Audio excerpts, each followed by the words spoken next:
30শে June 2024 থেকে 15ই November 2024 পর্যন্ত শনিদেব বক্রি হচ্ছে। আজকে আলোচনা করব কন্যা রাশির সম্বন্ধে, যে বক্রি শনির কী প্রভাব পড়বে কন্যা রাশির উপর।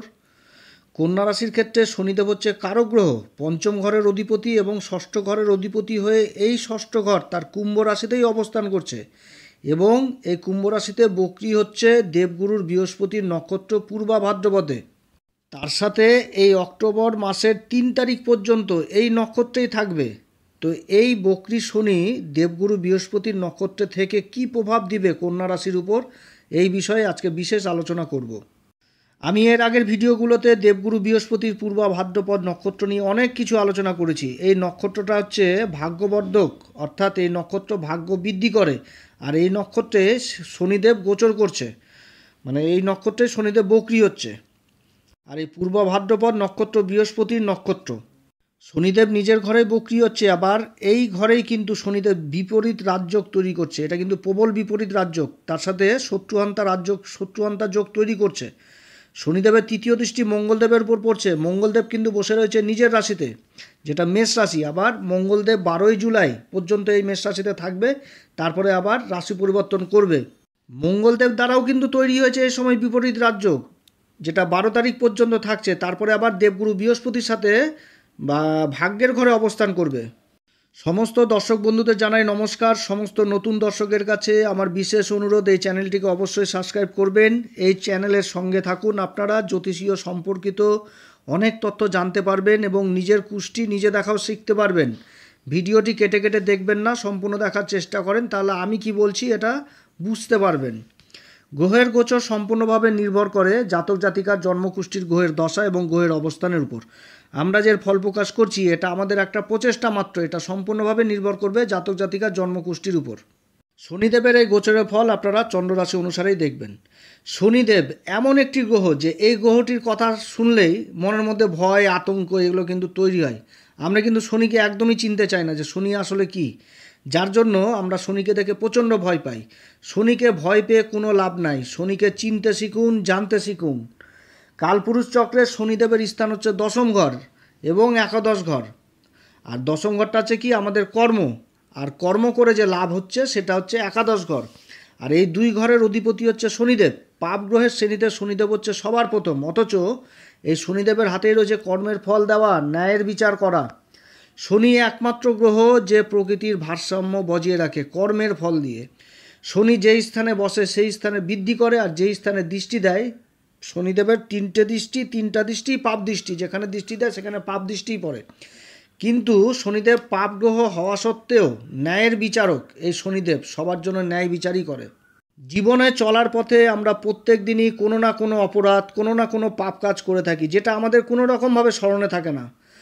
অথচ আমাদের এই কার্যকলাপের প্রত্যেকটি সেকেন্ডের হিসাব থাকে ওই মাস্টার কম্পিউটারের হাতে। যখন তার বিচারের সময় হয় তখন কোনো আর উকিলেরও প্রয়োজন হয় না, তখন আপনার কিংবা আমার পক্ষ থেকে কোনো উকিলের ওকালতি করাও চলবে না। সেই সময় তখন চলে ন্যায়দণ্ডের বিচার।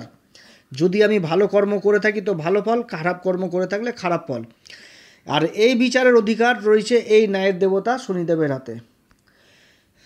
যখন কোনো গ্রহ বক্রি হয় তখন গ্রহের কিন্তু চেষ্টা বল বেড়ে যায়, অর্থাৎ গ্রহের যে ক্ষমতা সেই ক্ষমতাটা কিন্তু অনেকটা বেড়ে যায়। তো শনিদেব বক্রি হচ্ছে, তাহলে শনিদেবের বল যথেষ্ট বৃদ্ধি পাবে, অর্থাৎ তার যে আগে যে ক্ষমতাটা ছিল ওই ঘরে সেই ক্ষমতাটা অনেকটা বেড়ে যাবে।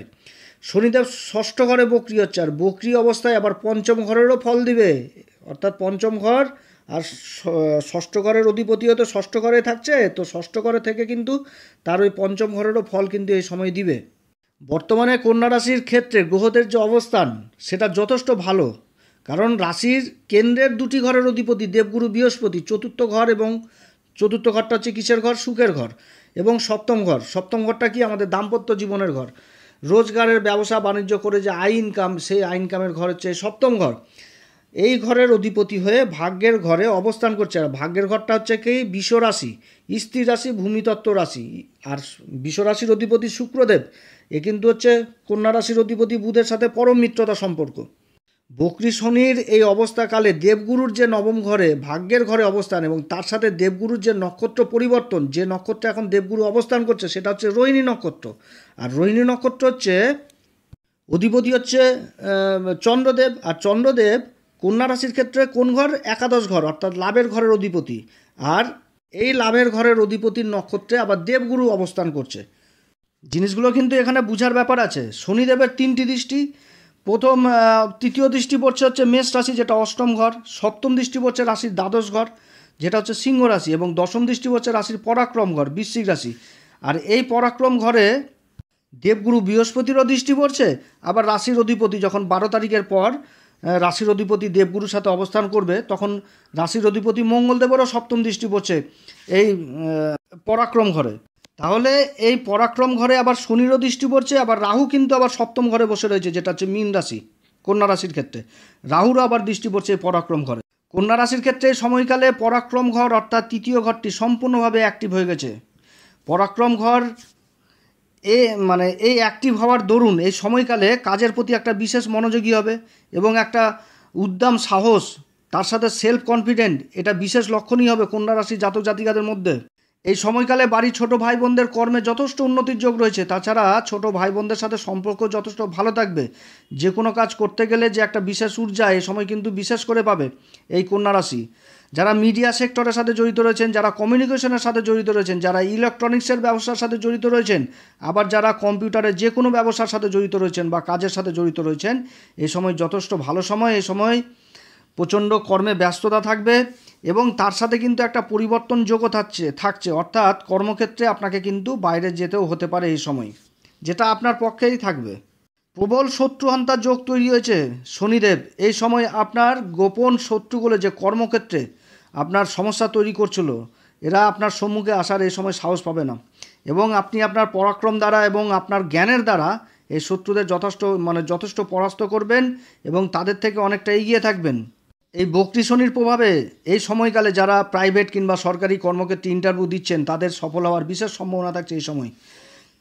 দেবগুরুর অবস্থান করছে ভাগ্যের ঘরে এবং নক্ষত্রটা হচ্ছে রোহিণী নক্ষত্র, যার অধিপতি চন্দ্রদেব। কন্যা রাশির ক্ষেত্রে চন্দ্রদেব হচ্ছে লাভের ঘরের অর্থাৎ একাদশ ঘরের অধিপতি, যেটা হচ্ছে কর্কট রাশি। এই ঘরের নক্ষত্রে দেবগুরুর অবস্থান। এই ভাগ্যের ঘর থেকে আমরা কিন্তু দূরযাত্রা জিনিসটা বুঝাই, আধ্যাত্মিক জিনিসটা দেখি, ধর্মের ঘর দেখি, এটা পিতার সাথে সম্পর্ক কেমন সেই জিনিসটা এই ঘর থেকেই আমরা দেখি। তো দেবগুরু বৃহস্পতির এই ঘরে অবস্থান করে দৃষ্টি দিচ্ছে আবার রাশির উপরে। রাশির উপরে বসে রয়েছে কেতু, কন্যা রাশির উপরে। তো কেতু রাশির উপর বসে যে ধরনের সমস্যাগুলো তৈরি হচ্ছিল, যেমন একটুতেই কাউকে বিশ্বাস করে ফেলা, বন্ধুবান্ধবের সংখ্যা বেশি হওয়া, আবার কর্মক্ষেত্রে ধোঁকা পাওয়া, নিজের পার্টনারের ওপর বিশ্বাস না করা, সন্তানের দিক থেকে নানাবিধ সমস্যা, একটুতেই নার্ভাস হয়ে যাওয়া, আবার বন্ধুদের কাছ থেকেও ধোঁকা পাওয়া, যে এই যে এমন কিছু কিছু জিনিস, এই ঘটনাগুলো ঘটছিল কিন্তু কন্যা রাশির ক্ষেত্রে। আবার যাকে বেশি বিশ্বাস করে ফেললেন, এমন একটা কাজের সময় আসলো যে সেই আবার হাত তুলে দিয়ে বসে থাকলো যে না, এরা আমার দ্বারা সেই কাজটা সম্ভব না। এই যে সমস্যাগুলো তৈরি হচ্ছিল, তো দেবগুরুর সাথে যখন কেতুর সম্পর্ক হয়ে গেল, অর্থাৎ দেবগুরুর সাথে কেতুর সম্পর্ক হচ্ছে গুরু শিষ্যের সম্পর্ক। তো কেতু অর্থাৎ গুরু যে জ্ঞানটা দিবে, তাহলে শিষ্য সেই জ্ঞানটাই নেবে। গুরু যেটা আদেশ করবে, তাহলে শিষ্যকে সেই আদেশটাই পালন করতে হবে। এটা তো স্পষ্ট হয়ে গেল। তাহলে কেতু দ্বারা যে সমস্যাগুলো, সেই সমস্যাগুলো সমাধান হবে এবং কেতু এখানটাতে তাহলে ভালো রেজাল্ট দিবে। তাহলে রাশির উপর যে দেবগুরুর যে দৃষ্টি, এটা যথেষ্ট ভালো। আর অপরদিকে এই কন্যা রাশির যে কারক গ্রহ শনিদেব, ষষ্ঠ ঘরে অবস্থান করে তার সপ্তম দৃষ্টি পড়ছে রাশির দ্বাদশ ঘর। দ্বাদশ ঘরটা হচ্ছে কি? বিদেশের ঘর, আমাদের ব্যয়ের ঘর, আধ্যাত্মিকের ঘর, আমাদের মোক্ষের ঘর এই দ্বাদশ ঘর। তাহলে এই যে গ্রহের অবস্থানটা তৈরি হয়েছে, এবং তার সাথে মঙ্গলদেবও কিন্তু রাশি পরিবর্তন করে এই নবম ঘরে প্রবেশ করছে। মঙ্গল কিসের কারক? কন্যা রাশির ক্ষেত্রে পরাক্রম ঘর, আর হচ্ছে অষ্টম ঘরের অধিপতি।